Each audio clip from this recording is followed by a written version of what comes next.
Hello there, Human Male Sean here, and welcome back to another long YouTube video about video games. Specifically Marvel PS1 games, and today we are going to review every single one of them in order of release and then rank them all from worst to best. A few months back I did a video covering every DC Comics game released on the PlayStation, and whew, that was a fun 4 games. I'm lying, it wasn't. But during that video I also said that I had plans to cover every Marvel Comics game released on the PS1, and after sitting on 200 gigabytes worth of video footage for the past 6 months, I figured, well, now's probably the time to do that. So here we are. Similarly to DC, Marvel sure liked releasing video games based around their properties, although I think at least during the 80s and early 90s, DC games probably eclipsed Marvel games in terms of overall quality, although there were some definite highlights throughout the years, and also Silver Surfer for NES, that came out too. But today we are going to narrow down the scope and take a look at every Marvel game released on Sony's little grey box that could. So by the end of the video, we should be able to determine what is the very best Marvel game released on the PlayStation, as well as everything in between. Now, as I mentioned earlier, DC Comics had a grand total of 4 games released on the PlayStation, and not a looker in the bunch. So take a guess, how many Marvel games do you think got released on the PlayStation during its lifespan? If you said the number 13, congratulations, you've been cursed with bad luck for life. But you are also correct, so I don't know, maybe it balances out. We're gonna get into the games in just a moment, but first I'd like to cover just a few quick disclaimers. An emulator was used to capture all game footage, so if you see any weird visual errors, please be aware that may be the reason why. For consistency, all games shown today will be the North American versions. While the end goal here is to offer a critical review and ranking of each game, this video is mostly just for fun. So if I'm not a fan of a game you enjoy, or likewise I enjoy a game that you hate, just remember, it's only somebody's opinion on the internet, so don't take it too seriously. We're all just here for a good time at the end of the day. And lastly, I appreciate the video is quite long, so if there is a particular review you'd like to watch or just want to skip ahead to the ranking, the timestamps for each are listed below, so feel free to skip ahead if you like. Don't worry, you won't hurt my feelings. And with that out of the way, true believers, it is time for a review of every Marvel game released on the PS1 in order of release. I hope you like the Spider-Man theme.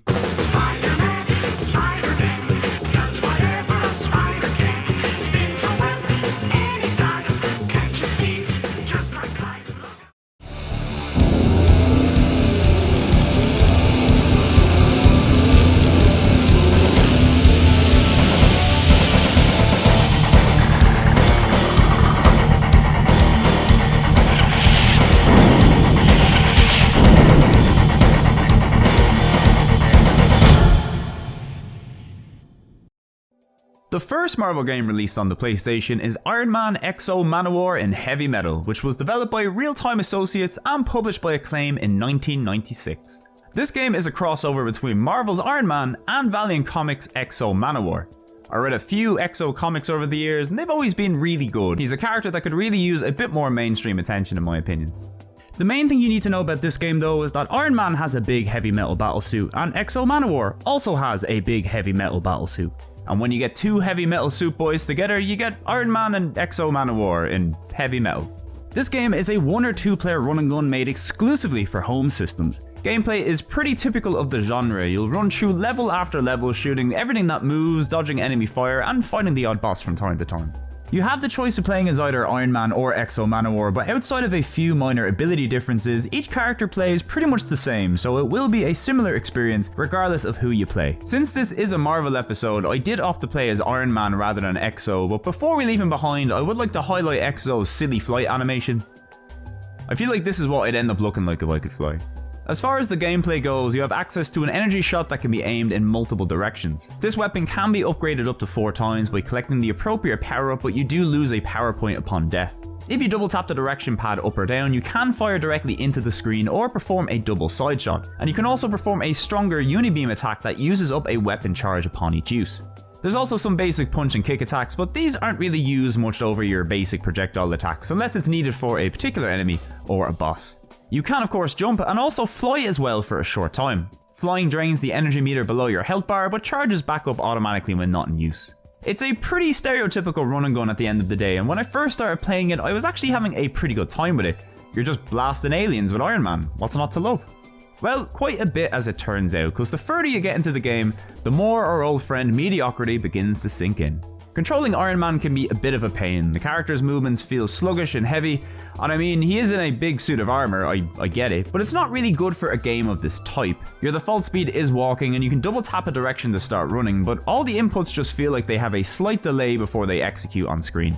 It's not exactly a deal breaker, but in a game where you want to avoid getting shot, it's gonna lead to you getting shot a whole lot.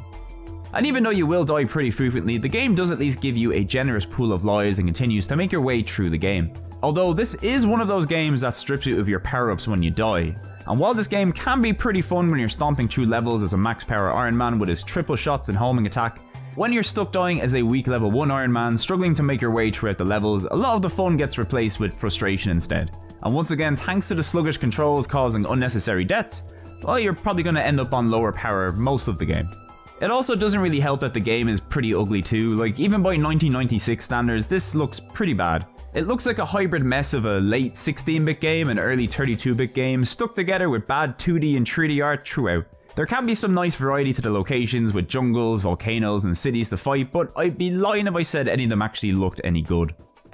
The enemies and bosses don't look the best, but there is some good variety to them at least. Most of the bosses have pretty simple patterns to follow, but they can take ages to whittle down if you don't have your weapon power up properly. They can also stun you into corners, which can be a bit of a nightmare to deal with considering the delayed character controls as well. On the sound front, I actually like some of the tunes that the game has. It's full of heavy metal tracks with some good riffs that complement the action on screen. The problem is that the quality of the instruments, the recording, the sound levels, everything is done atrociously in this game.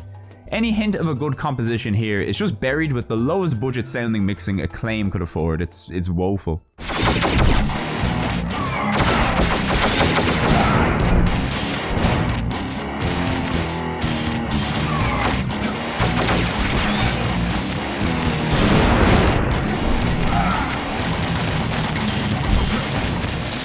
To be honest, my favourite thing about this game is the brief horizontal shooter stage where you're flying throughout the jungle with Iron Man. I memean, this looks kinda trash, but I would definitely play a whole game of this easily. You get to fight an attack helicopter, Iron Man doesn't have any frames of animation. This is great. A+. So look, this isn't a run and gun you'll be looking to hunt down for your collection anytime soon. It's not a particularly great Iron Man game or an Exo Manowar game.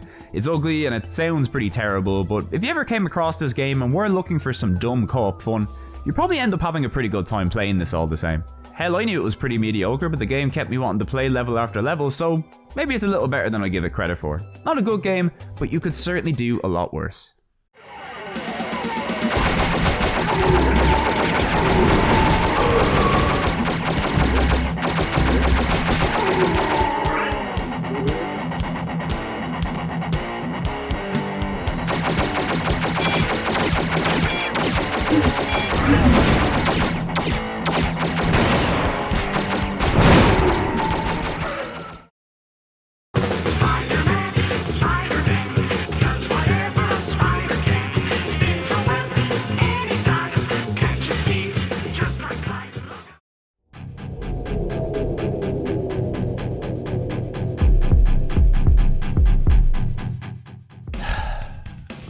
Have you ever just played a game and known within the first 20 seconds that you're gonna hate it? The Incredible Hulk: The Pantheon Saga was first released in Europe in 1996 and then later in other regions in 1997. This game was published by Eidos and developed by a studio called Attention to Detail. Now at the time, Attention to Detail had recently moved from developing games on the ill-fated Atari Jaguar after developing one of the console's most popular series, Cybermorph, and its follow-up, Battlemorph. Attention to Detail would later go on to develop the popular Rollcade series of games on the PS1, so we at least know that the studio is capable of churning out some quality titles. In between that though, we have The Incredible Hulk: The Pantheon Saga, a great example of how not to make a Hulk game, or any game at all really for that matter. The Pantheon Saga is an isometric action platformer. Plenty of early 32-bit games adopted this style of gameplay, and very few of them hold up well today. Although Hulk doesn't really have to worry about holding up well today though, because anybody who played this back when it first came out would have known this was awful even then. So the Hulk, we know him, we love him. Big green guy, very strong, very angry, likes smashing things, also has gamma powers, nice guy. Well, they put him in a slow-moving game full of switch puzzles, and lots of platforming. Platforming with terrible, terrible player movement. Really, the main issue is that nothing in this game makes you feel like you're playing as the Hulk. The game doesn't feel like it was made for the character. It's like, I bought a Hulk game and I'm placing boxes on switches. I don't get it. Like, I want to smash bad guys and break down walls, but you're throwing out tiny, ineffective kick and punch combos instead. Hulk does at least have a few gamma-powered specials that he can use, but most of them are really difficult to hit enemies with, outside of the spinning lariat, which thankfully at least gives us one OP move we can use to breeze through most of the combat sections. The levels you explore can run the gambit from pretty long to really short. Each new location usually has 2 or 3 levels, including a boss level, before you can move on to a new locale. The locations lack any real visual flair or variety. Each of the areas have their own little gimmicks, but the gameplay is just so bland throughout, it's really a struggle to keep moving on. The opening level is a great example of this. You start as the Hulk after just escaping capture on a ship, so you need to find 6 elevator switches to get you out of this level. Now the level itself isn't that big, but navigation around it is just such a chore. There's traps all across the level, and trying to get around them using Hulk's weird momentum-based movement is just the worst. It doesn't help that getting hit by anything stuns you briefly, so it's easy to get stun locked in traps as well. You can take damage pretty quickly in this game, but thankfully Hulk's health does automatically regenerate if you don't mind standing around in a safe space and waiting for a little bit. You will come across plenty of enemies on most stages. Now, in the game, fighting enemies on the ground is a little awkward, but it is fine for the most part. But this first level has tons of flying enemies too, and trying to fight these things is just one of the most frustrating experiences I've ever had playing a game. It's just easier to run away from them whenever you can. So you kind of just fumble about this level, getting hit by everything, getting to grips with the controls, hitting switches, you know, Hulk stuff. There are items to find, but there's nothing unusual, just health, gamma energy for your specials, double damage, etc. So when you do finally get out of this level, you can then move on to the next visually identical level, where you get to fight 3 bosses, which, as you can imagine, isn't exactly a good thing thanks to the game's combat. Only here the level decides to now add platforming into the mix, and look, you gotta believe me when I tell you, this here is absolute dog shit. Once again, Hulk's movement operates on momentum, which is a bit awkward. He also has 3 different kinds of jumps, depending on how you input the command when you jump. And this basically means every jump I make, it's a Hail Mary. Who the fuck knows where I'm gonna land? And the worst part is that you don't even have to make these jumps.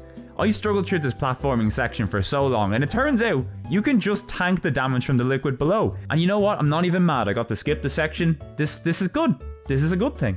So you make your way through the level, you defeat the 2 bosses, and then at the very end you have to fight a flying boss. And this is where I was just about to give up on the game. The Hulk just struggles to reach the boss as he gets battered with arrows. I ended up having to make do with these tiny little jump kicks, and I mean, they work, but look at this, it's just so sad. Even though I wasn't having a very good time at this point, I was at least curious to see how the game progressed. So I kept playing, and look, every single problem in the first area is present in the new areas, only now they're even worse. More out of place puzzle sections, tons of janky boss battles, and Jesus, the platforming sections. They get harder and more frustrating every level, and eventually they're like, you know what this game needs? Ice physics, and tons of platforming sections with said ice physics, on top of Hulk's already insane jump physics. It's a great fucking idea, game. Some of these platforming sections are genuinely some of the greatest accomplishments I've ever completed in a video game. Like, I have no idea how I made some of these jumps, but in spite of it all, every time I made it through these sections, the game just kept getting worse and worse and worse. I finally gave up at the bit where the Hulk drives an iceberg around the maze, which is not as great as it sounds, believe me. I can't say for certain if this is the worst Hulk game ever made, but it is easily near the top of the pile. Is this the worst Marvel game on the console, however? Well, that remains to be seen. Either way, you should steer well clear of the Pantheon Saga, a boring mess of a game that just happens to have the Hulk trapped in it for some reason.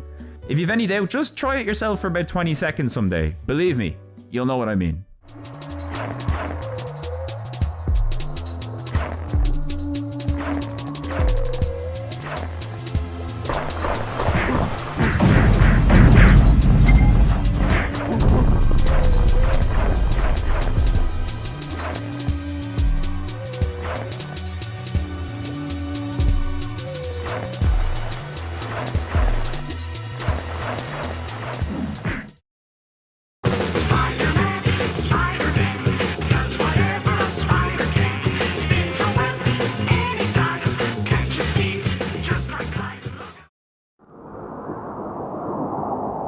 Mr. Fantastic!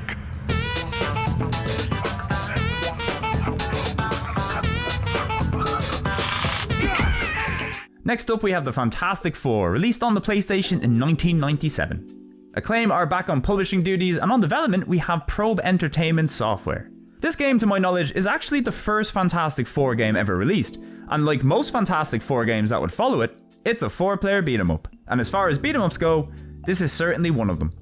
It's your standard arcade-style side-scrolling game. The characters and sprites behave like it's a 2D game, but the environments are fully 3D. So while the game will feel familiar if you played any other titles in the genre, the level design does allow for a bit more openness and depth across the game. Some areas even allow you full 3D movement while the camera rotates around. It's kinda weird, but it works well enough. As for the character roster, you do get to play as all members of the Fantastic Four as expected, but She-Hulk is also here as a nice little bonus perk. This is a 4-player game, but there are a few different options depending on how you want to play. You can of course play this game solo, which works fine most of the time, but even with a reduced enemy count, some of this game's bosses and mechanics are clearly suited to having 4 players. So you will run into some pretty poorly balanced areas before long, and it kinda makes single player an overly frustrating experience to play through. You can of course try solo, but this is definitely not the recommended way to play this game from my experience. Thankfully, the game does allow you to play with up to 3 AI-controlled partners called drones, who are pretty competent most of the time and practically suicidal the rest of the time. There's still no comparison to playing with 4 human players, but the drones do at least make the game somewhat beatable compared to struggling alone. On the gameplay front, this is a very simple beat 'em up with a few cool gimmicks and also some really annoying Acclaim jank that just makes the game more difficult than it needs to be. Each character has a basic combo string that's executed by pressing square or triangle a few times, and to the game's credit, the combos feel nice to execute and you can even get some juggle combos off on airborne enemies. Each character also has 2 airborne attacks with the square and triangle button as well. So as far as bread and butter attack options go, this game is simple but satisfying enough to keep you engaged. Outside of that, your character can also block, grab, and also knock enemies into the background or foreground, which only really seems to be useful for damaging certain bosses. Of course, you can't have a superhero game without powers, and each character has 4 at their disposal. 3 standard special attacks which can be executed at any time, and 1 super special attack which drains 50% of your special meter on use. These powers are really useful and will probably be your main attack options throughout the game, considering how strong they are. It's a shame then that one of the game's biggest issues is how unnecessarily complicated it is to perform very simple actions. This game opts for a Mortal Kombat style input system for your special moves, and even simple things like picking up an object. For example, if you wanted to pick up a car, any other brawler would just use a single button command to do this, but here you've got to stop and tap up and then down on the D-pad to lift it, which just feels really unnatural to do. And special moves are even worse. You've got to stand still and hold down the R2 button and then input a command to activate your special. Now every character has their own unique commands for their 4 special moves, and it's one of those games that I hope you have your manual ready for if you want to figure them out for your character of choice. Now some of these commands aren't too bad. Human Torch, for example, activates an AoE by holding down R2 and tapping down down on the D-pad, and his Fire Rain is activated by tapping up up. Both are very easy to execute. But for his 2 other moves, one of which is a very useful fireball projectile, it requires you to press up, forward and then down, and not in a half circle motion. It needs to be tapped in each direction, and it just feels really awful to execute for such a useful ability. There's also this kind of useless dive attack that requires you to press left, right, down and up, which is even worse again. Stopping in the middle of fights and trying to input these awkward commands with all this hectic shit going on around you, it just does not work well at all. Modern game design would just have you hold the R2 button and then tap any of the face buttons to execute the moves, which would make this a much better game. But games of this era used to love implementing complicated tap commands to execute simple moves, and look, this just dates the game terribly. It's something you will obviously get used to, but for how important these moves are, the system just holds the game's already very simple combat back, and it also makes it kind of impossible to just pick up and play without reading the manual beforehand. Either way, I'd be lying if I didn't say that the game had a kinda rough charm to it though. Combat, when it all clicks, can actually be pretty fun. There's only 5 levels in the game, but they are pretty long and there is a lot of visual and enemy variety as you play through them. The actual locations themselves look pretty rough, but the character and enemy models have this really weird style with tons of individual movements on their limbs. I can't say for sure if this looks good or not, but I kinda like it. Some of the animations for the characters, Mr. Fantastic especially, look great even when they're doing basic things like blocking or dashing. The enemies also look ridiculous as well, like I mean, look at this buff whale that can one-hit you. No joke, this guy took about 8 of my continues away in about 60 seconds. Truly the buffest boy both in and out of the ocean. Now unfortunately, as the game goes on, the difficulty kinda ramps up to bullshit levels. This is when your AI partners stop being a help and kinda just serve as an efficient vessel for draining away your limited continues. So even if you're having a good time with this game, eventually if you're playing by yourself or with the AI, the cheap enemies are just gonna smash your entire team. And with no saves, no passwords, or infinite continues, this game will be a struggle to get through on your own. Although nothing will compare though to the bonus levels that you sometimes get in between stages where you get to fight either Dragon Man, Iceman, or the Hulk, and believe me, these lads will absolutely bait the shit out of you. I've managed to beat Hulk once by cheesing him, but every other fight was me getting mashed almost immediately. It's kind of funny how brutal it is. One final thing I have to mention about Fantastic Four is the game's really strange soundtrack. Every level in the game kinda has funky, jazzy background music that feels so out of place, but it's kinda low-key amazing at the same time.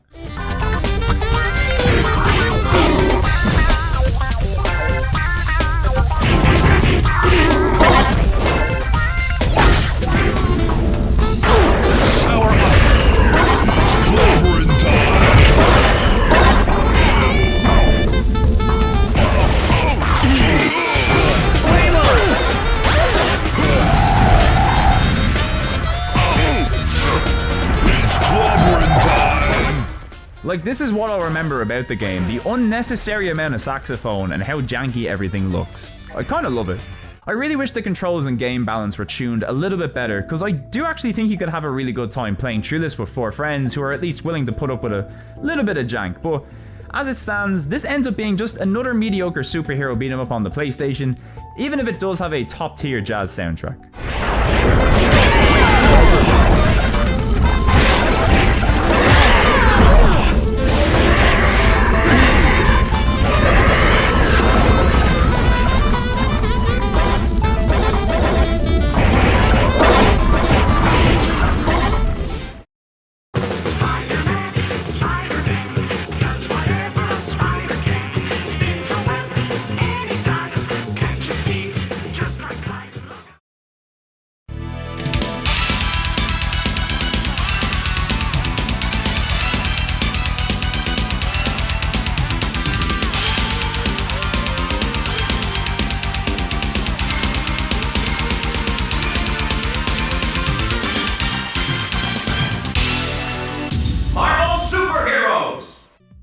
Starting off a string of Capcom fighters, we have Marvel Superheroes. This game was originally released in arcades in 1995 and found its way over to the PlayStation in 1997, with the port being published and developed by Capcom internally. Even though this is the first Marvel fighter released on the PlayStation, this is actually the second game in the series chronologically. For some reason, the first game made its way to PlayStation after this one, but we'll get into that when the time comes. So Marvel Superheroes is a fast-paced, flashy mid-90s 1v1 2D fighter, courtesy of the kings at Capcom. After the huge success that was Street Fighter 2, Capcom continued to flex their knuckles by releasing tons of amazing 2D fighters in the space of just a few years. As arcade hardware improved, so did their games, and at this point the games Capcom were pumping out looked spectacular, full of bright colours with fluid sprite work and animations. They still look great today. And of course, we were lucky enough that Capcom partnered up with Marvel to bring some of their iconic characters and storylines into fighting game form, because these here are some of the best fighters and comic book games ever made. But how did they hold up on the PlayStation? Well, let's start by taking a look at Marvel Superheroes. Just as a heads up, it's probably worth noting that I'm not the most technically proficient fighting game player out there. So while I've played a ton of different fighting games over the years and know my way around most of the standard fighting game commands and terminology, I'm nowhere near serious enough a player to get into the deeper aspects of the games, you know, frame data, combo strings, infinity counters, etc. There is, as always, a ton of technical depth in here for players to study over if they wish, but for me, I'll be mostly looking at how enjoyable the fighting games are from a casual perspective. This particular game is based on the Infinity War storyline, so you're at least likely to be clued in on what's going on and appreciate some of the loose story content on display here. The game features a roster of 10 playable characters. Of course, you've got Captain America, Spider-Man, Iron Man, the Hulk, 4 X-Men characters, which seems like a high amount, but you'll understand why there's so many later, and some lesser known cuts like Blackheart and Shuma Goran. The game also includes 2 boss characters who you fight towards the end of the arcade mode, Dr. Doom and of course Thanos, who are both incredibly difficult to take down, but great fun to fight. This game is a 1v1 fighter, unlike many of Capcom's later crossover games, which feature tag battles over the traditional 1v1 style. So if you're familiar with Capcom fighters of the time like Darkstalkers, Street Fighter Alpha, hell, even just regular old Street Fighter 2, you should be able to pick this game up fairly easy. Each character has a unique set of special moves and supers which look great and of course give the characters their own strengths and playstyles. Combos are generally a bit easier to pull off in this game compared to something like Street Fighter. This game allows you to easily perform air combos by launching players high into the air, and if you wanted to put in the time to practice a character, you could be pulling off insane high flying combos in no time. One of the features exclusive to this game is the Infinity Gem system. Players can collect one of 6 different types of Infinity Gem in battle, which can be activated mid-fight to boost your character in some way. For example, power will increase your attack, time increases your speed, soul grants you health regen, and each of the character has a preferred gem as well, which gives them a little extra bonus like the power gem with Spider-Man, which doesn't just increase his attacks, but gives him a clone as well to really amp up the damage. Of course, you can stock up on gems mid-fight for important moments, but your opponent can also take the gems from you by hitting you with a special attack and then taking the gem while it's out on the field.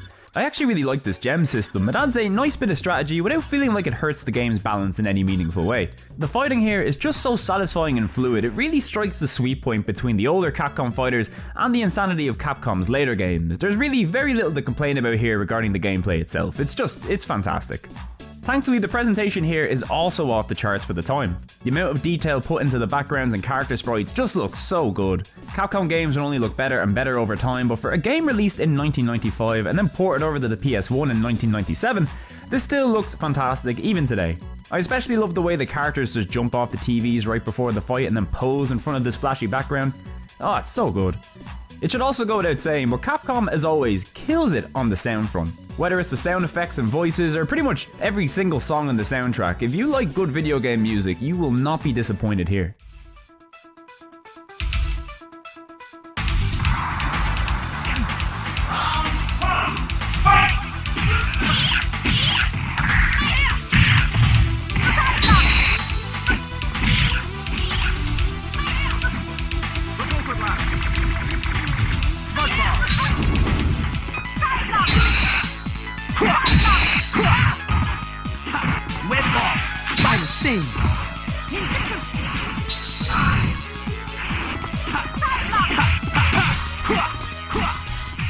So look, I think the game itself is great, that's pretty clear to see.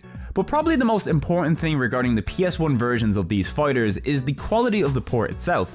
You see, while we were edging ever closer to arcade-perfect versions of fighting games, the home console ports of these games usually featured a number of cutbacks so they could run well on the inferior PlayStation hardware. The rule of thumb generally is that the Sega Saturn versions of all of these Capcom fighters, while still inferior to the arcade versions, did perform much better on Sega's hardware compared to their PlayStation counterparts. Because while the PlayStation was a competent 3D machine, easily eclipsing the Saturn's strength was that it was a 2D powerhouse. So generally speaking, if you like these kind of games, the arcade or Saturn versions will always be preferable to the PlayStation games for a variety of reasons. The good news is that the PlayStation port of Marvel Super Heroes is one of the good ones. Capcom looked after this one themselves. Now the characters and backgrounds do have less frames of animation compared to the arcade and Saturn versions, which is unfortunate. There's also a few stage effects missing and longer load times overall, but thankfully the gameplay here is pretty much rock solid. There is some minor slowdown during gameplay, which usually would be a big issue, but thankfully it only ever really happened during special attack animations, so it's nothing that will really interrupt the flow of gameplay. Modes are pretty limited with just an arcade and versus mode on offer, but this was the expected number of modes for an arcade port at the time. Overall, the menus and options look clean and polished up for the console edition, so in this case, even though the PlayStation port is still inferior to the arcade and Saturn counterparts, this is still a great version of the game and definitely one worth grabbing for the system. Overall, Marvel Super Heroes is a great 2D fighter and a fantastic start to Capcom's string of Marvel releases on the console. It looks great, it plays great, and it offers a nice combination of old and new Capcom gameplay to satisfy comic book and fighting game fans alike. Here's hoping the rest of Capcom's games on this list can match or even exceed the quality on display here with Marvel Super Heroes.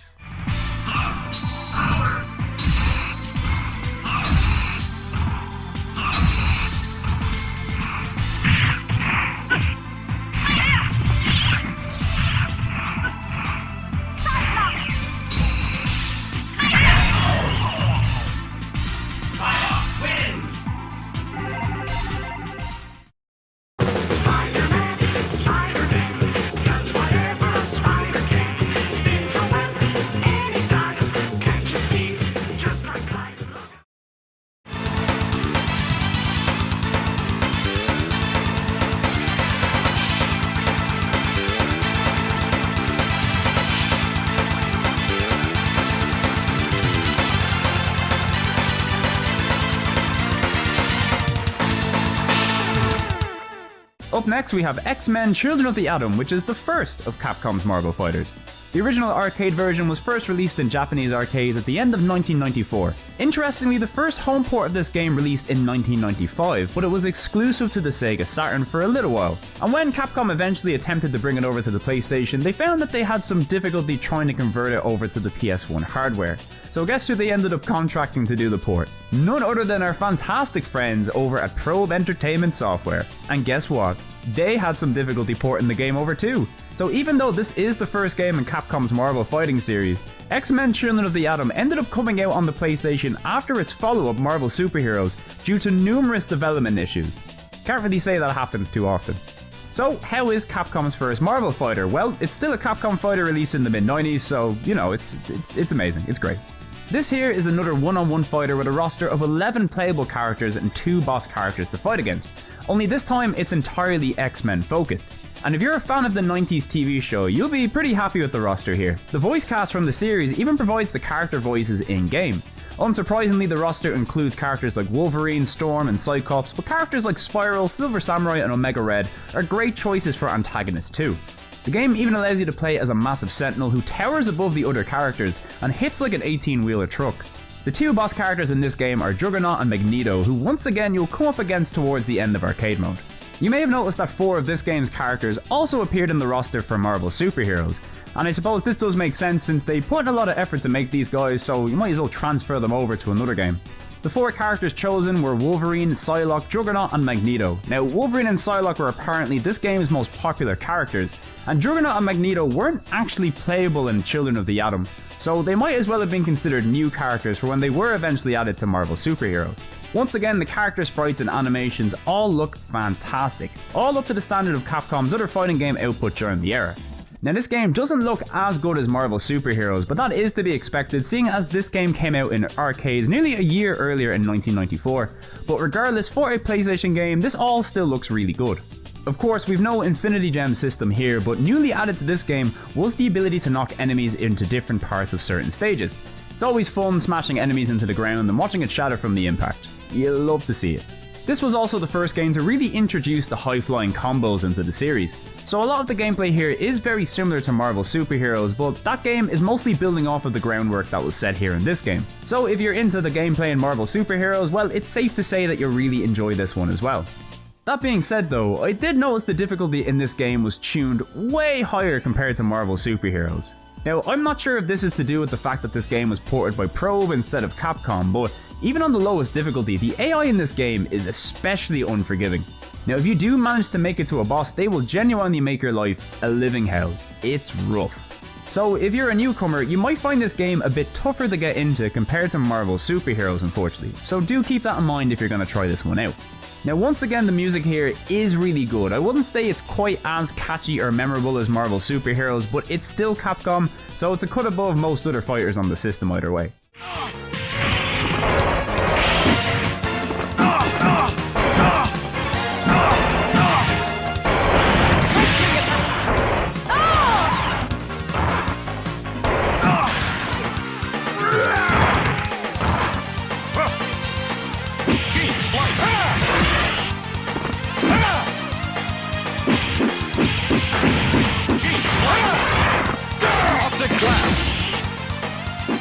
You might remember me saying earlier that there were 11 playable characters in this game, but there are only 10 here on the character select screen.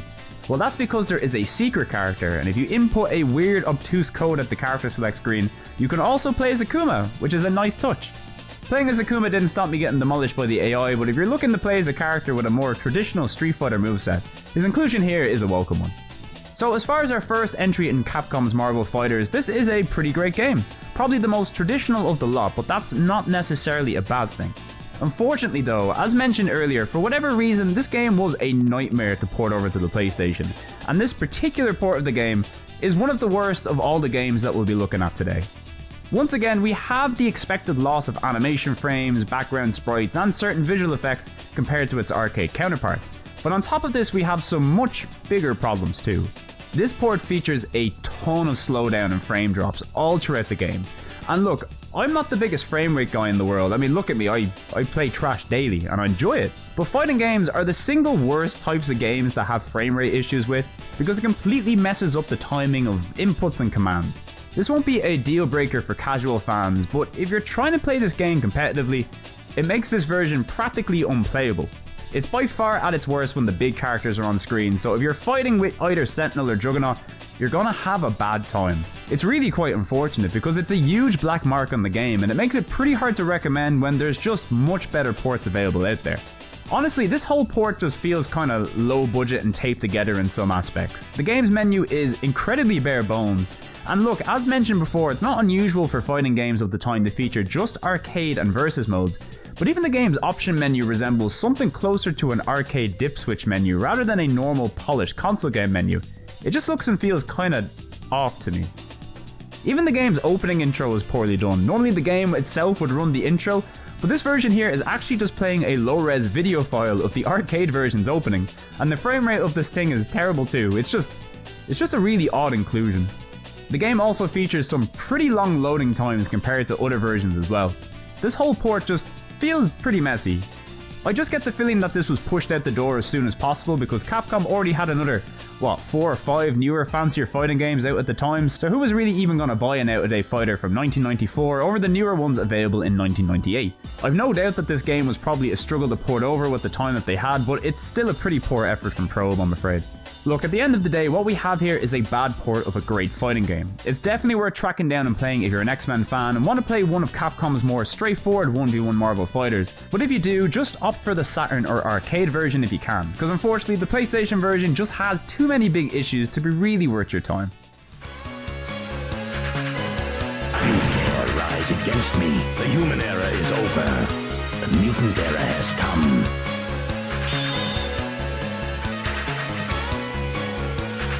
Round 1.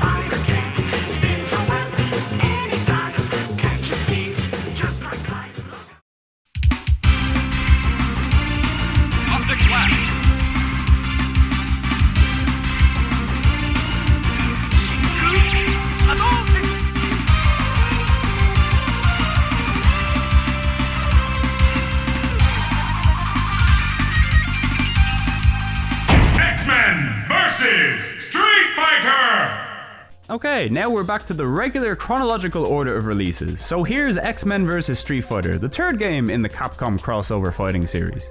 First released in arcades in 1996 before making its way over to the PlayStation in 1998, with Capcom once again handling the publishing and porting duties themselves.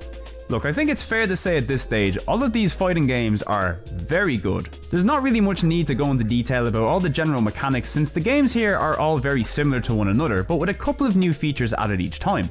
This here is Capcom's first Versus game, and that comes with one of the biggest changes to the gameplay so far, with the inclusion of tag battles. In this game you choose 2 fighters to take into battle, and you then have the option of swapping them in and out mid-battle. You can team up for supers, use your second character to help you get out of counters. It was a big shake-up for the series, and even though the gameplay here is more or less the same as the previous 2 games, the tag battles added a whole new level of strategy and depth, which is always great to see. Character-wise, we've once again narrowed down the Marvel side to just X-Men characters, but this time we've got a selection of Street Fighter characters to choose from as well. There's 16 characters overall, with Akuma once again selectable as a bonus. A lot of X-Men characters do make their return in this game, alongside some newcomers like Gambit, Rogue, and Sabretooth. Overall, the character selection here is great once again, and should keep fans of either series happy. This game only features one boss character, Apocalypse, but the scale of the fight has been dialed up big time, with Apocalypse taking up most of the game's screen. This fight feels very different than anything that came before it, almost like a mixture of a boss and a bonus stage at the same time. It's pretty fun as long as you've got some handy range supers to take him out from a distance, that is. So once again we've got another fun Capcom fighter, but once again we've got to talk about the quality of the PS1 port, and this one is easily the worst yet. Seemingly, the PS1 had such a hard time handling the tag battles that the feature was completely scrapped from this version of the game. So what we have here is X-Men vs Street Fighter, a game where the entire selling point was the new tag battles, and they've just been dropped completely. You can still select an additional character and use them during super moves and counters, but switching to them during battle? Not a chance. This here is once again a 1v1 fighter. Even the intro cutscene is trying to hype you up for tag battles, and they're not even in the game. And what's worse about this is that the actual arcade game took a hit visually with the backgrounds and animations to make sure that it ran smoothly with the extra characters on screen. All these cutbacks also made their way over to the PS1 version of the game as well, but now they're even worse, and you don't even get the tag battles. The usual issues we would come to expect are present here. Longer load times than other versions, backgrounds and characters have again taken huge hits to their animations, and this game sees the most severe cuts yet, to the point where the game just looks and feels choppy while playing it. Out of the 3 Capcom fighters we've looked at so far, this one genuinely looks the worst of the bunch. The game does run smoothly most of the time, but there's still some frame drops during some of the heavier attack animations. I don't know, this one just ended up feeling the worst to play out of all of them. Between the choppy animations, dull backgrounds and occasional slowdown, it's hard to enjoy this one when you've already played 2 better games before it. Not to mention the fact that it's missing the entire new gimmick and selling point of the game. Even the soundtrack feels like a big step down from the previous 2 games. I mean, there's still some great tunes here, but everything just seems worse than what came before it.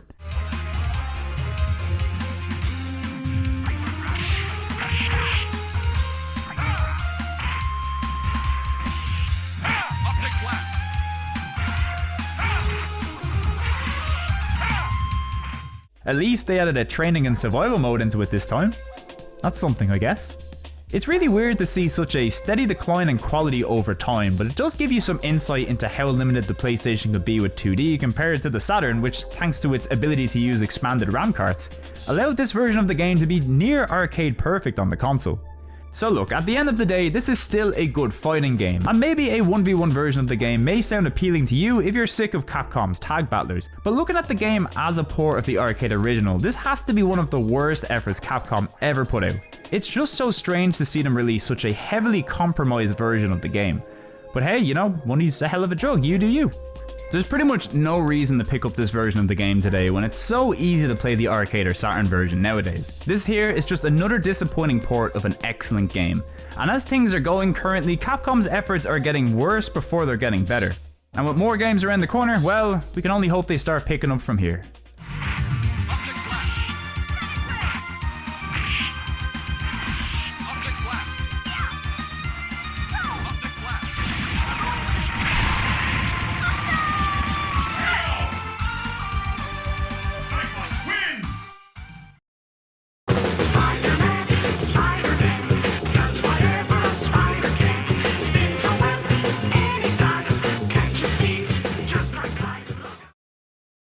Ready, true believers?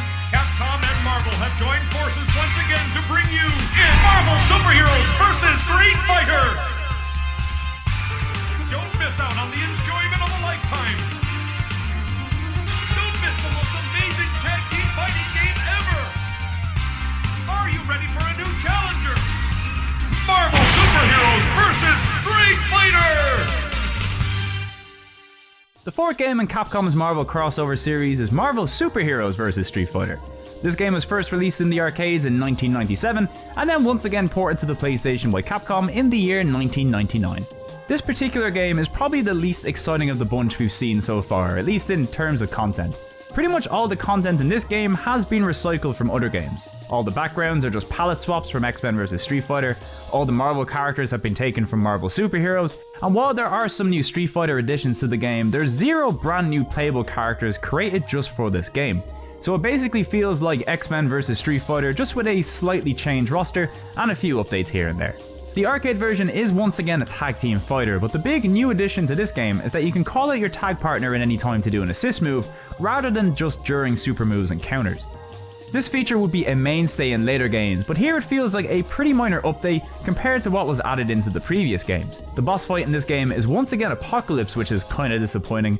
He also seems much easier to beat this time compared to X-Men vs. Street Fighter. Thankfully they did add on an extra boss battle to this game, and it's Mecha Akuma, which is actually really cool, even if he did beat the living shite out of me during every battle. Seriously, Mecha Akuma is a beast.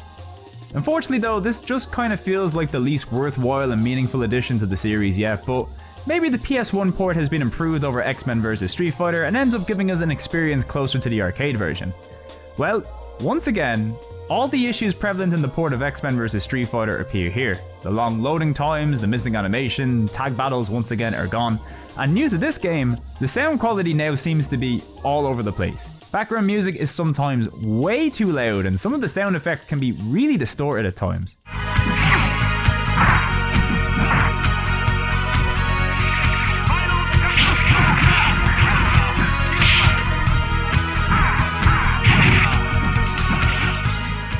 One nice improvement in the gameplay, however, while nowhere near perfect, the amount of slowdown has been greatly improved over X-Men vs Street Fighter, and also some of the new effects on the specials can look pretty nice. Definitely the flashiest we've seen in the series so far. So if you're going to pick up X-Men vs or Marvel vs based on the gameplay alone, this would probably be the one to go for. It should be clear at this point that Capcom's arcade fighters were just outpacing the capabilities of Sony's hardware. There's just too many cuts and compromises to really make it worth recommending any of the PS1 versions of these games. Although that being said, if this was your only exposure to any of these fighters, you'd probably end up still thinking these are fantastic games because the core of the gameplay here is as fantastic as ever in spite of all the issues. It's just that when you're aware of how much better these games were supposed to be and have to grade them based on the port alone, Marvel Superheroes vs Street Fighter is just another bad port of a great game. But even then, this game is probably the most forgettable of the bunch due to how little it adds to the formula. It just feels like Capcom is throwing out a new game because, well, you know, they can, and money's nice, so why not? Capcom does still have one more chance to stick the landing though, so let's see if they can fix things up for their final Marvel crossover on the PlayStation, especially since the next one is by far their biggest yet.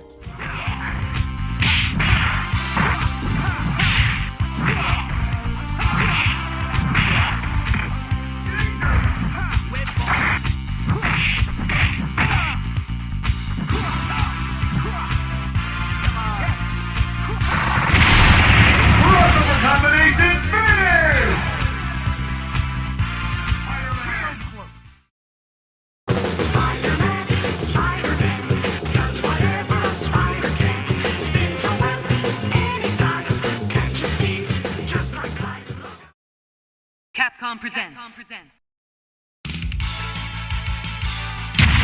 Marvel vs. Capcom!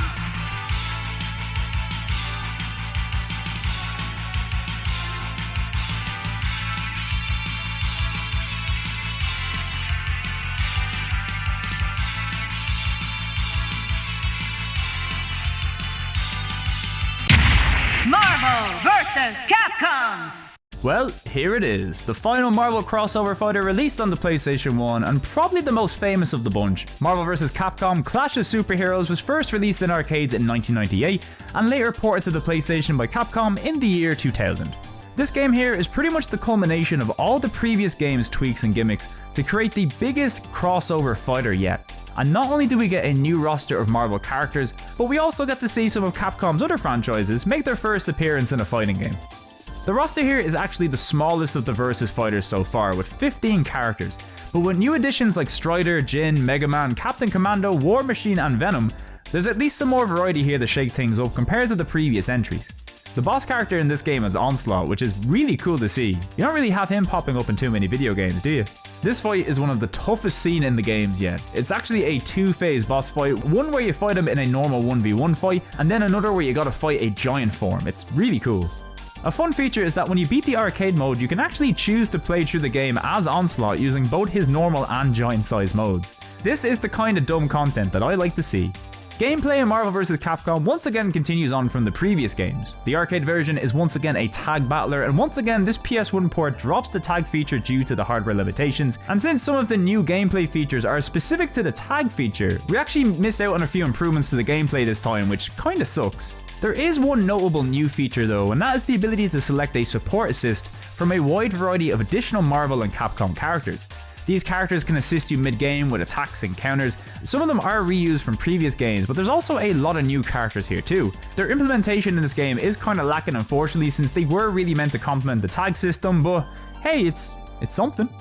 While the port of course has the usual compromises we've come to expect, from additional loading times to missing animations, the game's visuals do look to have improved over the previous two games. It's especially noticeable with the backgrounds. They are a lot more active and colourful this time around, resembling something closer to Marvel's superheroes in quality. The sound still seems to have some issues stemming from the last release, with some weird audio cuts, music starting and stopping, and distorted sound effects in some places, which is all rather unfortunate. But on the bright side, the soundtrack for this game is one of the best yet, the perfect music to battle to.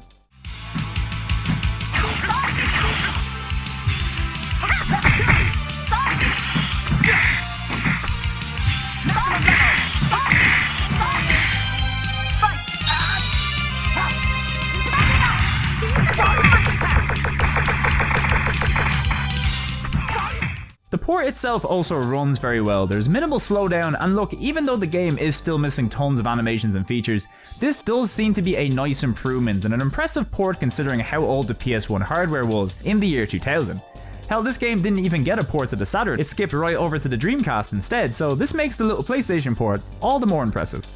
Is this my favourite of the bunch? Well, that remains to be seen, but I do think this is one of the better efforts. We know they can't offer the full experience, but what's here is a fun and fulfilling fighting game that honestly anybody can enjoy. Now, with all the Capcom fighters out of the way, I'm looking forward to playing pretty much any other genre after doing 5 fighters in a row. I wonder what we got next.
I swear a while ago when I was wishing for more fighting games to show up in these videos, a monkey paw must have curled somewhere.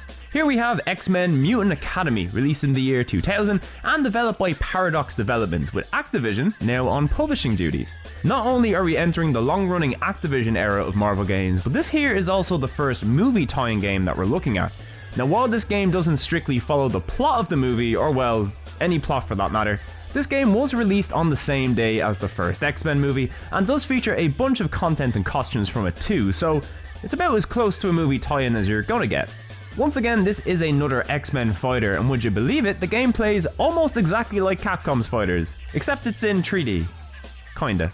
While the game itself is in 3D, all the fighting here takes place on a 2D plane, so outside of some cool camera cuts during super moves and throws, you really just gotta focus on nothing but the Y and X axis here. And while it would have been nice to try a fighter with full 3D movement, the good news is that the gameplay on offer here is really quite good.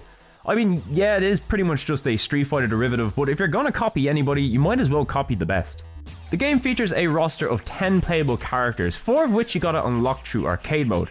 Now, it's not a huge amount here, but there is a good selection. Most of the characters did appear in X-Men the movie, but there are a few other favourites included here like Beast and Gambit. Each character has a choice of their comic book outfit or their movie inspired outfit, and they even added movie style outfits for characters who didn't even appear in the movies, which is a nice touch. So as mentioned before, if you played a Capcom fighter, you can pick this game up no problem. You've got light, medium and heavy punches and kicks, all the special moves are quarter circles and charge inputs, and you've got a variety of directional throws, all of which look really cool thanks to the dynamic camera angles during them. One of Mystique's throws is quite literally the most destructive DDT I've ever seen. She's putting Jake the Snake on notice. This game does have some unique features up its sleeve too, and some of them are pretty well implemented. One is that there's a counter button which will allow you to interrupt any move if timed right. Although keep in mind you've only got 3 uses of this button per match, so it's kinda like a panic button if you're caught in a pinch. The most interesting addition to this game though in my opinion is the split super meter. You'll notice below that each character has 3 bars, and each bar represents one of your character's 3 super moves. These bars fill up depending on the attacks and the damage that you take. Light attacks for the first bar, medium for the second, and heavy for the last bar. Now some of these supers can be chained into one another, and some of them even have additional time button presses to increase their damage output as well. It may seem pretty complicated and involved on face value, but it works really well with the gameplay. I actually like it quite a bit. Another strategic element is that you can transfer meter from one bar to another, so if you've got a little in one bar and another is almost full, a simple button combination and bam, you've got a full bar. Is the combat here as polished as say something from Capcom or SNK? No, not quite, but Paradox has made a weighty and fun fighting game here, and I'm genuinely impressed by the quality of it. This is also a really good looking PS1 game. Sure, the PS1 era 3D ages the game quite a bit, but for the time, the 3D models in this game look fantastic. The stages and backgrounds, while not quite at the same level of the characters, also complement the game nicely, and I mean look, I appreciate any game that lets me fight Magneto near a volcano. The game's sound does leave a little bit to be desired. The music is fine, if pretty forgettable, but this is another game where the volume for the effects and music seem to be mixed really poorly. I would recommend tinkering with them a little bit in the options before playing, as when I first tried this game, some of the supers nearly blew my eardrums out.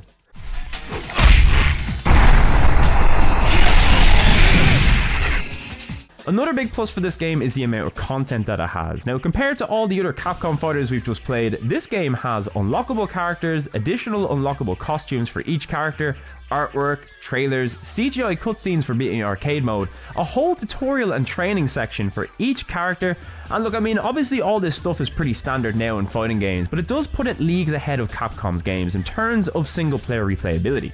Honestly, this game surprised me. I was kind of dreading playing another fighting game immediately after tackling so many in a row, but even though this game more or less copies the formula from Capcom fighters, this game feels and plays different enough to make it stand on its own. And when it all clicks, the fighting here is really satisfying. But if you're an X-Men fan, or even just looking for a good hard-hitting fighting game on the PS1, X-Men Mutant Academy is definitely worth checking out.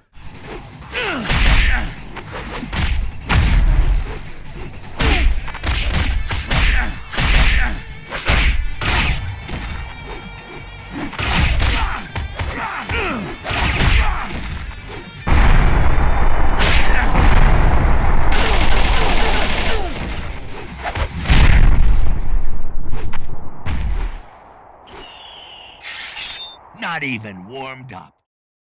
Where's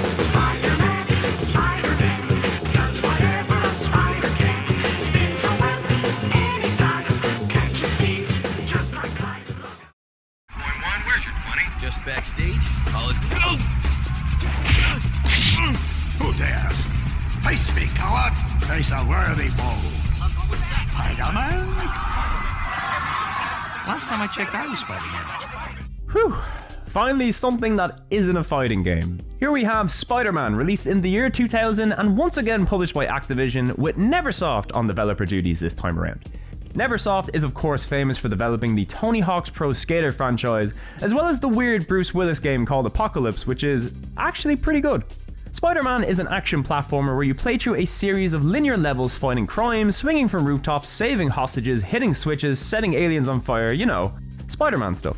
From the get-go, you can tell this game was made by people who really got the essence of the character. Up until this point, while there had been some other decent Spider-Man video games, nobody had ever really been able to capture or emulate the feeling of playing as Spider-Man. And look, nowadays in 2021, we've got that pretty much perfected. But back in the year 2000, this was the game that laid the groundwork for all the great Spider-Man games we've seen in the years since. Web slinging that actually works, a wide variety of different web-based attacks and abilities, simple, fast-paced hand-to-hand combat, the ability to crawl on pretty much anything in a fully 3D environment. It's Spider-Man. Now there's no open world New York, no crimes to solve on the fly, hell, you can't even see the ground because of all this fog, but it's still Spider-Man. Now the game's plot is pretty good. Essentially, a reformed Doc Ock gets attacked by an evil Spider-Man doppelganger, which leads to the police turning on the real Spider-Man. So you're basically trying to figure out who's behind all of this while avoiding the cops and other superheroes who are now trying to track you down. Spoiler, it was Doc Ock all along. Also, he flooded the entire city with a thick fog, which is one of the few cases where a game covers for its graphical limitations through actual storytelling. You love to see it. Throughout the game, you'll encounter plenty of friendly faces from other Marvel franchises, and of course, we can't have a good Spider-Man game without an equally good selection of villains, and this game offers them up in spades. Of course, we have Doc Ock, but you'll also get the chance to fight Scorpion, Venom, Rhino, Mysterio, Carnage, and even a final fight against Monster Rock, who was a combination of Doc Ock and the Carnage symbiote, which is such a good idea. I can't believe nobody has ever revisited this in any other mediums. He's fucking terrifying. Each character is also written and voiced excellently. It's hardly the most involved Spider-Man story you'll ever see, but Neversoft managed to capture the essence and humor of what makes Spider-Man and its cast of characters so memorable. No other game on the list has even come close to this. Hey! Hey! I got a bingo! Ha ha! You guys think you're so smart, but I won! Ha! Who's your daddy, Doc Ock? Ha ha ha! Victory is mine! You're always laughing at me, but who's crying now, huh? Ha ha ha ha! Wait a minute, I made a mistake. As for the game itself, there's a lot of variety on offer. Open levels that promote a lot of web slinging to get around, levels that involve you being chased or working against a timer, and plenty of indoor locations which definitely take advantage of Spidey's abilities to crawl on walls and ceilings, and this can lead to some pretty interesting level designs too. The gameplay remains pretty much the same throughout the game, but each level usually adds some sort of new gimmick into the fray to keep things interesting as you go on. Boss fights also switch things up often to keep things fresh. All the villains' battles are designed to complement their individual powers, and while not all the fights are winners, each battle does offer up something new, and I appreciate the effort that was made considering there's so many bosses in this game. Combat really does make up a big chunk of the game though, and thankfully you've got a lot of moves at your disposal. Most of the time you'll probably be using Spidey's hand-to-hand combat to take out enemies, combos can be strung together easily by using the dedicated punch or kick buttons, and you've also got a variety of aerial attacks and throws as well. And of course the game does give you a wide variety of web-based attacks to take on enemies too. You can tie up weaker enemies with a string shot, fire a strong web ball attack, protect yourself in a web dome that shatters to damage enemies, or even bulk up your punching power with some web gloves. These web attacks are all performed using the triangle button with different abilities activated depending on which directional input you press alongside the web button, so they're all really easy to execute while in combat. Web as a resource is limited though, so you can't spam web moves all the time, but your web can be refilled using cartridges littered throughout levels, and thankfully using your web sling doesn't drain the meter, so feel free to swing about to your heart's content. Honestly, at this point in time, this Spider-Man game was probably the most successful translation of a comic book hero into any video game yet. The character's agility, powers, skills, they'd all been implemented really well into the gameplay, and not only that, it was fun and polished too. At the time, this wasn't just the best Spider-Man game, it was the best comic book game period in my opinion. And that's why it's interesting to come back and play it again today with a fresh perspective, because while I think this is still a great game, it has aged very, very poorly in some regards. Visually, the game was pretty good for the time, although coming back to it, you can tell the game was pushing the PS1 hardware a lot, because this game is rife with frame drops and stuttering, and as soon as the action heats up, the game just starts to chug. The character models are pretty good, but the static faces have not aged all that gracefully, although they can make some of the cutscenes unintentionally funny. The sound quality here is okay. I mean, outside of some of the boss teams, the soundtrack overall is pretty forgettable. There's a lot of hard rock and nu metal riffs, but it's nothing really impactful or memorable. Ah, the old trusty Spidey armor. Ah, we have a winner. Spider-Man! Also, this game's camera is peak PS1 camera. You can center it, but outside of that, you have no direct control and you're entirely at its mercy. And with a game that often has you crawling up walls and into tight spaces, the camera is just gonna fight with you the entire way through this game. You will likely die so many times from the camera just fucking with you out of nowhere. And the camera only gets worse when you mix it up with Spider-Man's combat. While the huge array of moves and attacks is welcome, this game's combat remains very one-note throughout and becomes more of an annoyance rather than a fun gameplay element before long. A big reason for this is the game's lock-on system. When you're facing an enemy, a little red arrow will appear above the enemy if you're locked onto it. Now this is all automatic, and while it works most of the time, it's so easy to lose a lock on an enemy and just end up wasting your web attacks hitting a wall instead. And when you're fighting more than one enemy, it becomes an even bigger problem with the lock-on just randomly swapping around throughout the fights. You'll end up getting hit so many times from either not being able to see enemies or your attacks just randomly changing direction all the time. For the amount of combat that is in this game and how difficult some of the later fights can get at times, the combat system here, while simple, is just not refined enough to keep the combat fun and engaging as the game goes on. Even if they eventually let you burn up symbiotes with flame web, which is pretty fucking cool. For every part of this game that's still good, there's another part that's aged terribly. And it sucks to say, but I think playing the more modern iteration of Spider-Man makes it more difficult to return to this one, because every aspect of this game has been improved immensely in the more modern releases. And what was pretty revolutionary in the year 2000 feels like a very early prototype of what would come to be. This was the best superhero game ever made in the year 2000, but now all of the amazing features and Spidey abilities that made us overlook its flaws the first time around are now also old and out of date. So you kinda end up with this fun but immensely clunky Spider-Man game. I think if you can set your expectations right, there is still enough here to make it worth playing through. The late great Stan Lee narrates the entire game, there's tons of collectible comic book covers you can find throughout the levels, loads of replayability thanks to unlockable costumes which also give you game-changing modifiers that can make the game easier or harder, and the writing and voice acting is once again really good and genuinely very funny. There's also a baller remix of the Spider-Man theme on the main menu which could only be made in the year 2000. Spider-Man, friendly neighborhood Spider-Man. Spider-Man, do whatever a spider can do. And maybe the best thing about the whole game, if you type swear words into the cheat section, Spider-Man does this. How wholesome. Spider-Man is a classic case of a great game that's just aged worse than some of its peers. But in spite of it all, this will always remain one of my favourite Spider-Man games. It's the perfect time capsule of the character prior to his big movie adaptation, and a game made for fans of the old comics and TV shows, and you could tell the team at Neversoft who made this were big fans too. This isn't the great game it once was, but even with its flaws, it's still a very enjoyable game. I think at the very least it will always deserve some respect for laying the groundwork for the Spider-Man games that came after it. This is the granddaddy of good Spider-Man games after all. It's a little old and janky, but there's still plenty this game has to offer for fans of Spidey and older games alike. Time to burst your bubble, Mysterio. You're no match for me!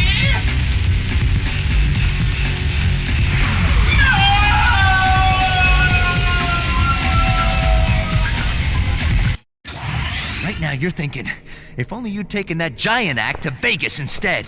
Curse your endless babble, Spider-Man!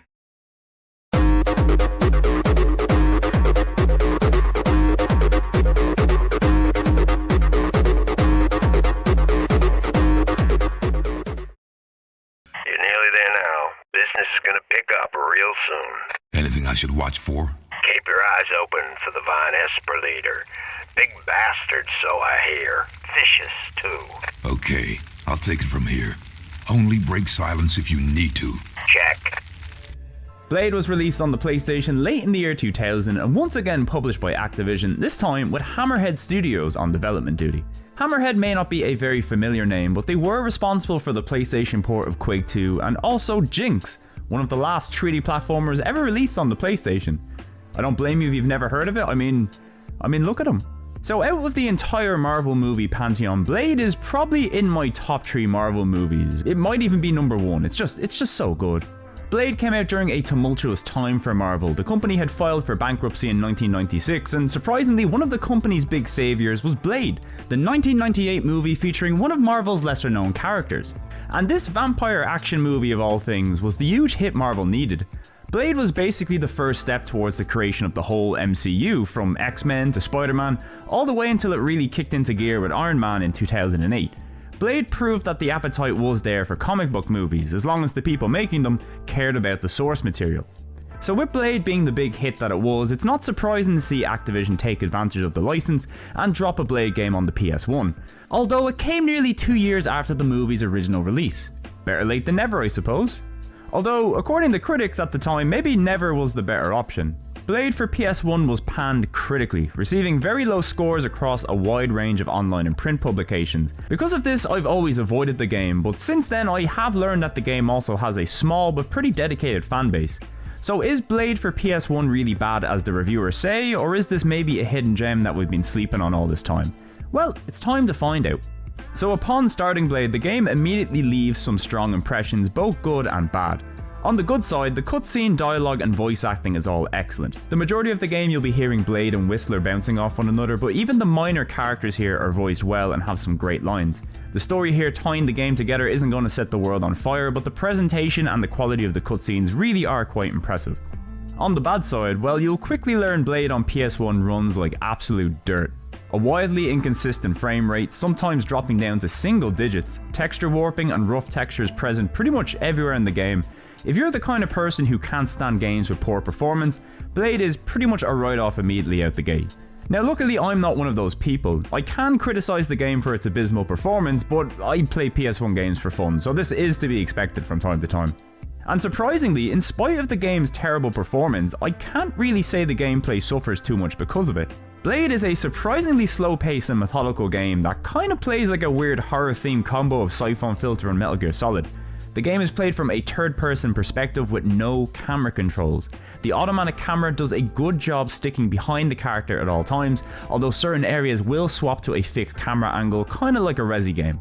Combat takes up the majority of this game, and thankfully this is where the game really shines. Blade will take on a wide variety of different enemies across the game. Now these enemies can vary from humans, zombies, vampires, honestly any L monster might show up here, you never know what you're gonna get. But Blade is thankfully kitted out with a ton of different options to tackle each type of enemy, and you've got a wide variety of guns and ammo types, each suited as well to taking out different enemies. So for example, if you want to take down a human, use some standard pistol rounds. You want to take out a vampire, chop him up with your silver samurai sword or use some silver nitrate shotgun rounds. Zombies, no problem, use your machine gun kitted out with carbide bullets, or just karate people to death, whatever works for you. So as you can see, this game's enemies each have different weaknesses to different types of weapons and ammo, and you'll want to take advantage of that because the enemies in this game can kill you in a matter of seconds if you approach a situation without being prepared. Mercifully, the game pauses the action when you access your weapon or item menu. Now this functions almost exactly like Metal Gear Solid's inventory selection, and it lets you swap ammo and heal up without taking too much risk. Blade thankfully has a very useful target lock system that allows you to shoot and strafe around enemies without too much trouble, but on top of this and managing your ammo types for the appropriate enemies, this game also has a critical shot mechanic which is almost mandatory to master. In the top right you'll see a little icon that fills up as soon as you lock onto an enemy. If you tap the shoot button exactly as this fills up to the max, you'll land a critical shot. The timing on this is very strict and does vary from weapon to weapon, but mastering this skill is the difference between killing enemies with 1 bullet or 6, so it's something you'll want to do whenever possible. Since the enemies are so dangerous, the game really forces you to take your time and assess every situation. Moving too quickly around a corner can end up with you dying in an instant, but scoping out an area and picking off your targets one by one is a much safer and satisfying way to play. Bosses, as you could imagine, are also plentiful and incredibly deadly. This is where some of the game's more advanced weaponry comes in handy with things like explosive ammo, stakes, and even UV grenades. The game moves at a really good pace too. The game seamlessly flows from level to level. You'll come across the odd loading screen from time to time, but you're rarely taken out of the action before proceeding to new areas. Outside of the combat, each level usually features a bunch of puzzles to solve, some basic platforming, hidden areas, and a ton of items and collectibles to find. The levels themselves actually look pretty good, the dodgy textures and warping aside. Blade can be a very dark game at times, but I never found that it got in the way of navigating around the levels. I wish there was a bit more visual variety to some of the locations, but when the game does introduce new areas, they generally look quite nice. I don't know, I think the critics might be wrong on this one. Blade does run like absolute trash, but it offers up its own unique style of slower paced combat that really helps carry the game through its problems. But at the end of the day, there's just something deeply satisfying about killing vampires with a samurai sword. I never got tired of it. Blade also features a really odd soundtrack full of different electronic and ambient tracks. The game is full of trip-hop, drum and bass, breakbeats. Blade's soundtrack manages to cover a ton of different styles. It is really not the kind of soundtrack you'd expect this sort of game to have, and I'm not even 100% if it suits the game all that well, but it's one of the most memorable parts of the game, in my opinion at least.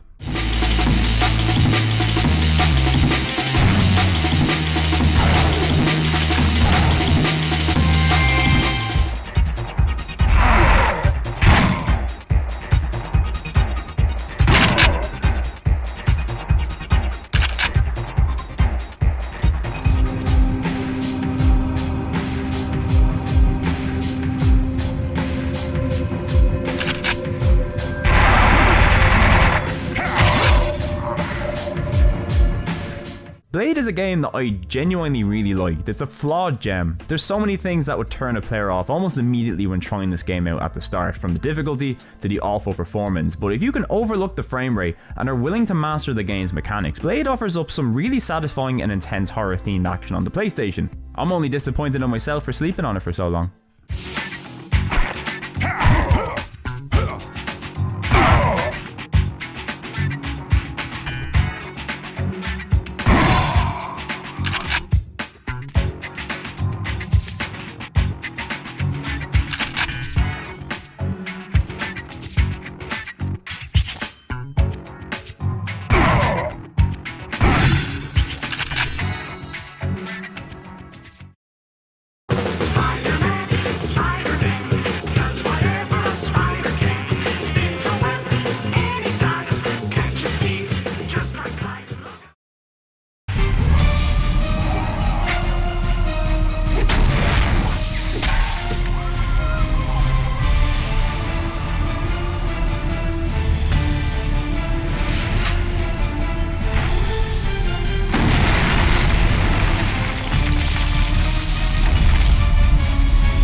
Here we have the first numbered sequel to ever show up in this series. X-Men Mutant Academy 2 was released in September 2001 and once again coming from Activision and Paradox Games. I was a big fan of the first Mutant Academy game, and the good news is that Mutant Academy 2 sticks to the same formula but just makes it bigger and better. At first glance, this probably looks exactly the same as the first game. All of the major gameplay elements remain pretty much intact. You still have your 3 super bars, you can still swap meter freely between each of them, and you still have access to counters and a wide array of specials and super moves for each character. Every character and level from the previous game also makes a return here. So what's actually new? Well, in Mutant Academy 2 we've got the addition of 8 new characters, bumping the roster up to a pretty impressive total of 18. Havoc, Rogue, Nightcrawler and Forge are the new additions unlocked from the start, but there's 4 additional unlockable characters as well, but we'll cover them in a little bit. On top of the new characters, this game also adds new stages, new music, new costumes, new artwork to collect. This really does just feel like a bigger, better version of the first game in pretty much every conceivable way. But the biggest changes actually come from small additions and refinements to the gameplay. Mutant Academy 2's new gameplay feature is air combos, and similarly to Capcom's games, you can launch yourself up in the air after an opponent for a brief opportunity to land some additional damage with a combo. Now, each character had their moves and combos updated to play into this new addition, and there really is some crazy depth and flexibility with some of the stuff that you can pull off here. Now, this would normally be something that goes over my head while playing these games casually, but Mutant Academy 2's character tutorials return here again, and this time, the game teaches you a small selection of effective ground and air combos for each of the 18 characters. This means you can spend 5 or 10 minutes training with a character, and without having to look up a guide online, you can be pulling off crazy ground into air combos pretty much straight away. Training modes and game tutorials especially were very lacking in fighting games from this era, and this one here is probably the most helpful fighting game tutorial I've seen in any PS1 fighter. It's really quite impressive. Outside of this, there's really no other additions to the game. You've of course got versus mode for local fights, but for single player, you've still only got arcade and survival mode to sink your teeth into. But since this game features a wider range of unlockable content compared to the first, there's plenty here to keep you playing for hours on end. Mutant Academy 2 really is just a more mechanically refined and expanded version of the first game, and honestly that's completely fine. What was already a really fun fighting game now just feels better than ever to play. Combat is so much more fluid and satisfying with the expanded combo system. The new characters are a ton of fun to play, all of them featuring a wide range of silly over-the-top super moves, something that this series really excels in. To make things even better though, we still have to take a look at the additional unlockable characters. Early on you will unlock Psylocke and Juggernaut playing through arcade mode, great additions to the roster, but not the best ones. Spider-Man makes an appearance as one of this game's secret characters, probably thanks to some handy cross-promotion from Activision, but the Spidey in this game plays very differently to any other fighting game's iteration of Spider-Man. The Spider-Man in Mutant Academy 2 just pops off with pretty much every move he does. I don't know what I'm doing half the time, but it looks great and I keep winning, so this is good. I like this Spidey. But the best character I kept for last because they only went and put Professor X in a fighting game. Straight up, old psychic dude in a wheelchair, in a fighting game, pulling off crazy shit. Like, this seems like it's a joke character, yeah? He has maybe a quarter of the moves of other fighters, he can't jump, because I mean, would he jump? But Professor X can just batter lads with projectiles, or even get the characters to beat up themselves, or hit them with the secret wheelchair tornado technique. I love this so much. It's so dumb, and it should not work, but it does. X-Men Mutant Academy 2 still isn't a perfect game. Even though there are more stages included, the backgrounds can still feel a little bit bland and lacking when compared to the excellent character models, and the game's new music tracks are appreciated, but overall the game's soundtrack is still a bit lacking for a fighting game in my opinion. But with a much bigger character roster, better gameplay, an expanded robust training mode, and tons more stuff to unlock, what we have here is just a much better version of an already really good game. The 3D graphics have aged it a bit, and it still lacks the polish of a Capcom or SNK fighter, but Mutant Academy 2 genuinely is one of the best fighting games I've played on the console. It's fun, it's flashy, it's occasionally really dumb, and it's definitely a game you should be seeking out for your collection. Seriously, it's like only £5. Try it.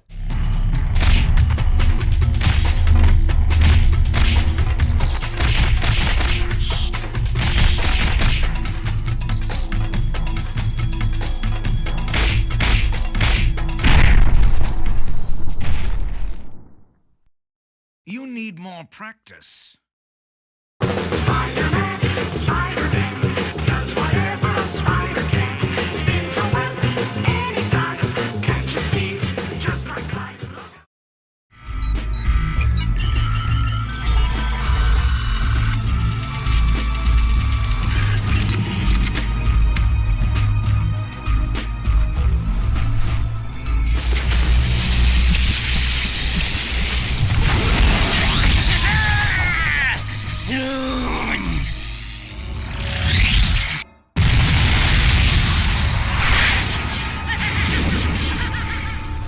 Eagle-eyed viewers might have seen a teaser for our final game in the background of X-Men Mutant Academy 2. Spider-Man 2 Enter Electro was released in September of 2001, published as usual by Activision, but this time instead of Neversoft returning, we actually have Vicarious Visions taking over on development duty. Enter Electro is a direct follow-up to the story of the last game. This time you are tasked with stopping Electro from becoming some sort of lightning god, thanks to a very special vest. Hey, it's something, we'll roll with it. If you're familiar with the first game, and you should be, we checked it out just a short while ago, then you'll feel right at home here. It's built on the same engine, all the button commands and abilities are the same, it's just more Spider-Man with new levels and bosses. And once again, more of a good thing is fine by me. There has been some small additions and refinements to the game which are much appreciated. They added a lock-on button for targeting enemies, and while the lock-on here is still a little awkward at times, it does end up making combat way more manageable in this game. There's also some new training stages and tutorials that take place in the X-Men Danger Room with Professor Xavier and Rogue. Activision really trying to bank big time in the X-Men movie, by the way. Controls and combat in this game just feel a little snappier overall. It could have just been practice from the last game, but it did feel easier to navigate throughout the levels with Spidey this time around. The camera can still be dogshit from time to time, but just like the last game, it's something you can learn to work around. Playing through Enter Electro really does feel like an expansion pack at times. You see a lot of new additions thrown into the gameplay, but for the most part this is just more of the first game, although even with the improvements, there's quite a few areas where Enter Electro performs much worse than its predecessor. One key part is the game's performance. Now while the first game was known for running a bit slow at times, Spider-Man 2 can sometimes feel like a slideshow. This game features a lot more wide open levels for Spider-Man to get through, and the game does not have a good time trying to maintain a steady frame rate in some of these locations. Whenever there's big effects or a couple of enemies on the screen, just expect the game to go into panic mode while it's trying to keep up with everything. Spidey's more open-ended levels are also a bit of a disappointment too. A lot of the levels are just open spaces where you get to swing around, hit some switches and avoid enemies. These levels seem to also take a bigger focus on stealth, but I mean, a lot of them are really just bland in design. Like there's nothing interesting for you to do but just swing from one end to another and just hit a few switches.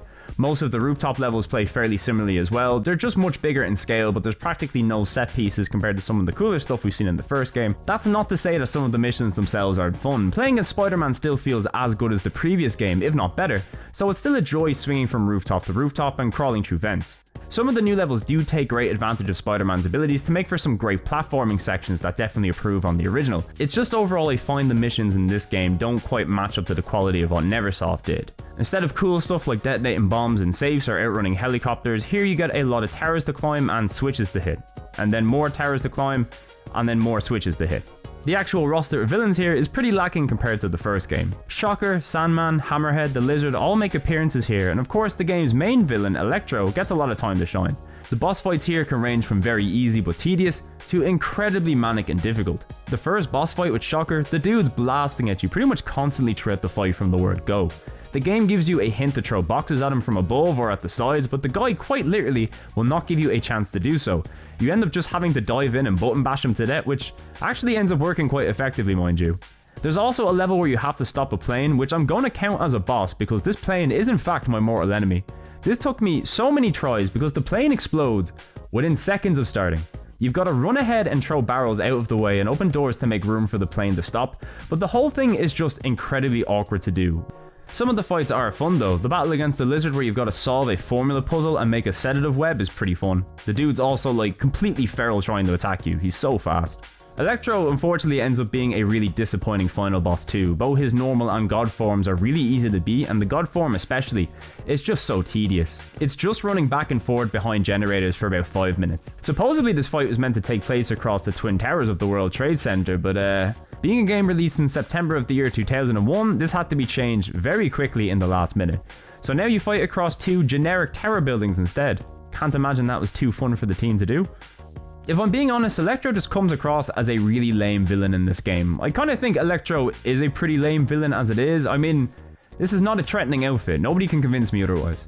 But even the writing, the story, the voice lines, the cutscenes, everything in this game feels really generic compared to the first one. It just doesn't flow very well. The humor falls flat a lot of the time, it's just missing that Spidey magic. There's also practically no cameos this time around. We get to see Beast at the beginning because hey, more X-Men, go see X-Men. But that's it. Outside of the last game's villains popping up again in the ending cutscene, the game entirely focuses on just Spidey and the few new villains. At least Stan Lee returns to narrate the game, and as always, he's excellent. Welcome, true believers. Stan Lee here to bring you yet another scintillating tale of superhero daring-do. Even the new web types they added, Ice and Electric, offer almost nothing new to the gameplay. Ice freezes people in place, which is like what your normal web kinda does anyway, and the Electric does more damage to machine enemies, but you never need to use them in interesting ways, like with the Fire Web for taking out symbiotes in the last game. Here they're nothing but damage buffs really. I wish I didn't have to be so hard on this game, but it genuinely does feel like a less polished expansion pack for the first game.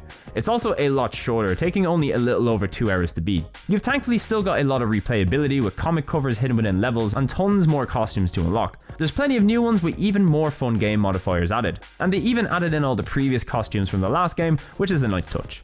Even with my critiques, there is still a lot to like here. The core gameplay remains a lot of fun, and if you enjoyed the first game, chances are you'll enjoy this one quite a bit too.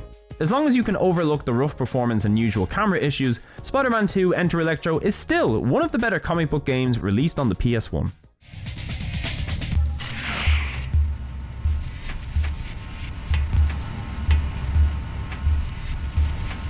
Come on.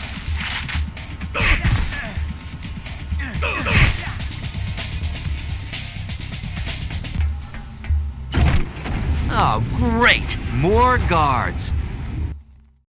So there you have it, we've taken a look at every single Marvel game released on the PS1. Wasn't that exciting? Don't answer that question. Look, all things considered, there was a lot of good games in that collection. I mean, sure, they weren't all winners, but at the end of the day, the quality of Marvel games on the PS1, the ratio is pretty damn high. But which game is going to stand tall as the very best Marvel game released on the PS1? Honestly, that's going to be a tough one to call, but at the end of the day, we need a winner, and more importantly, I need a hero! So let's get right into it. It's time to rank every Marvel game released on the PS1 in order from worst to best. Play me in, beloved 90s X-Men theme.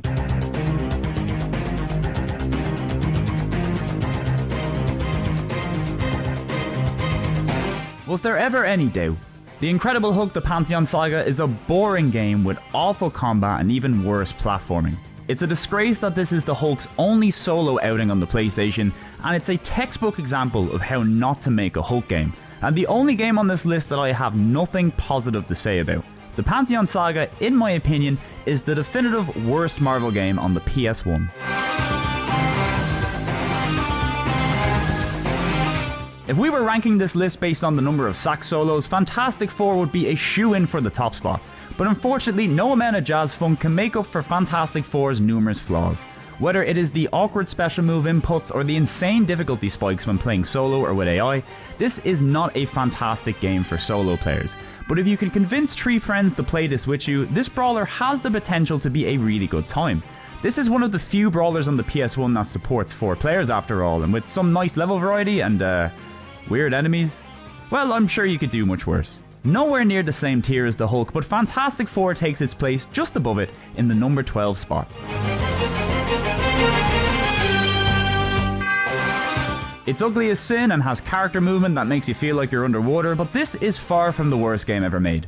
Playing it solo might lead to some frustrating moments, but when it's firing on all cylinders, there's definitely some fun to be had here. Plus it gets bonus points for the dumb horizontal scrolling shooter section. Iron Man Exo Manowar takes its place as my 11th best Marvel game on the PS1.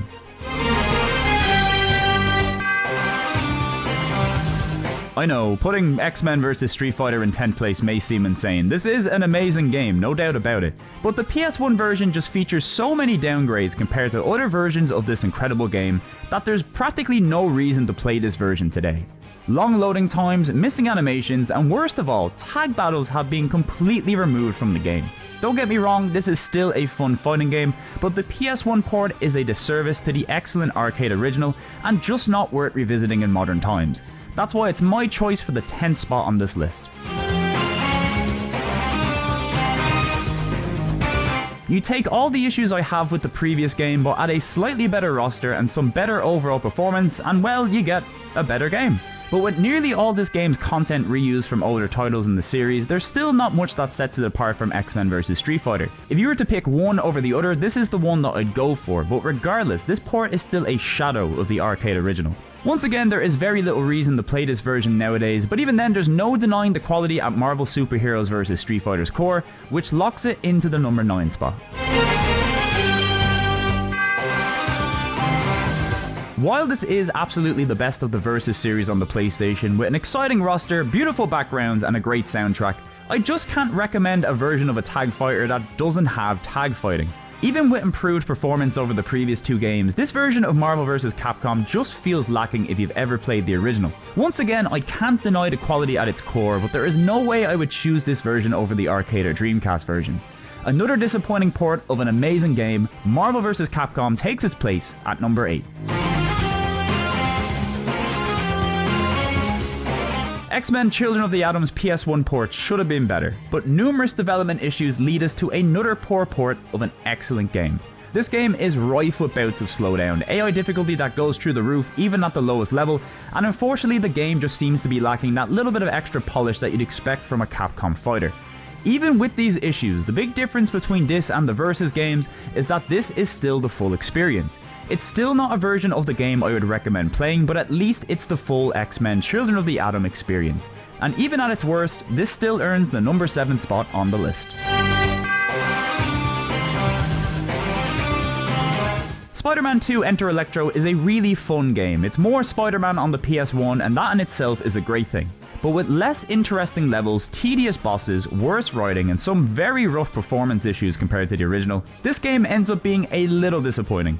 But even with these issues and its very short length, the improvements to the combat and gameplay still make this a game every Spidey fan should have in their PS1 collection, and it's my pick for number 6.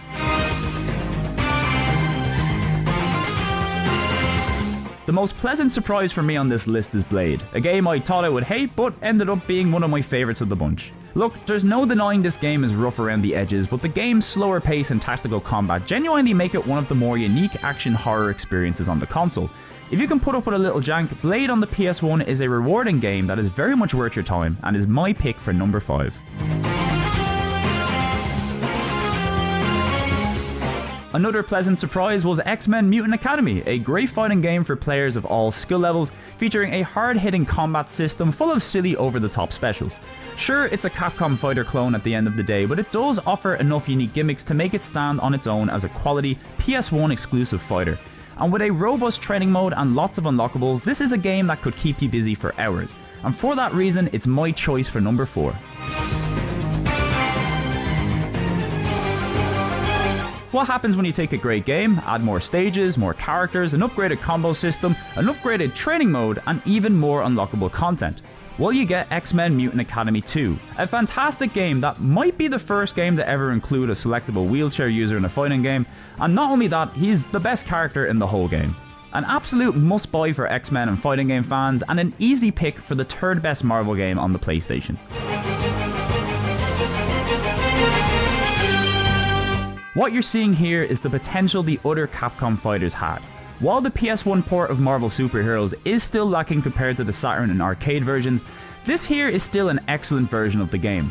Minimal performance issues, no missing features, just pure, unadulterated Capcom fighter goodness as it should be. With a great roster, beautiful 2D graphics, an amazing soundtrack, and the fun Infinity Gem system, if you had to pick one Marvel fighter for the PlayStation, this is, for my money, the one to get. Marvel Super Heroes is my pick for the 2nd best Marvel game on the PlayStation.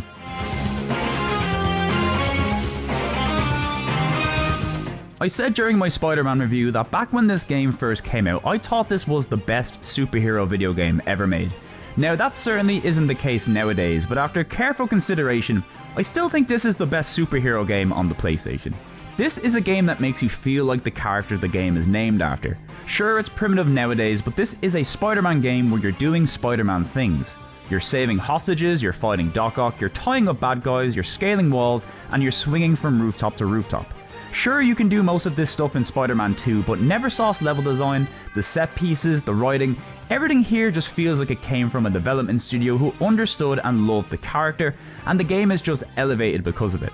It's got some frustrating moments for sure, but it's got tons of replayability, loads of great Marvel cameos, and most importantly, it's just a really fun video game.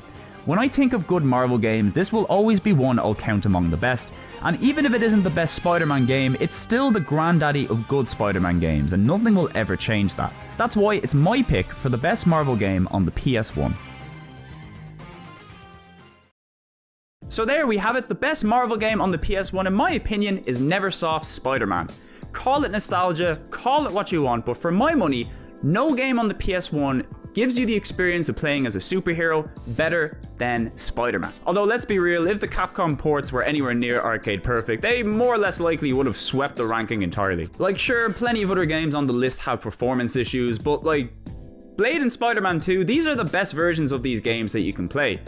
All the Capcom fighters on the other hand, nowhere near the best versions of these games. So as far as PlayStation versions go,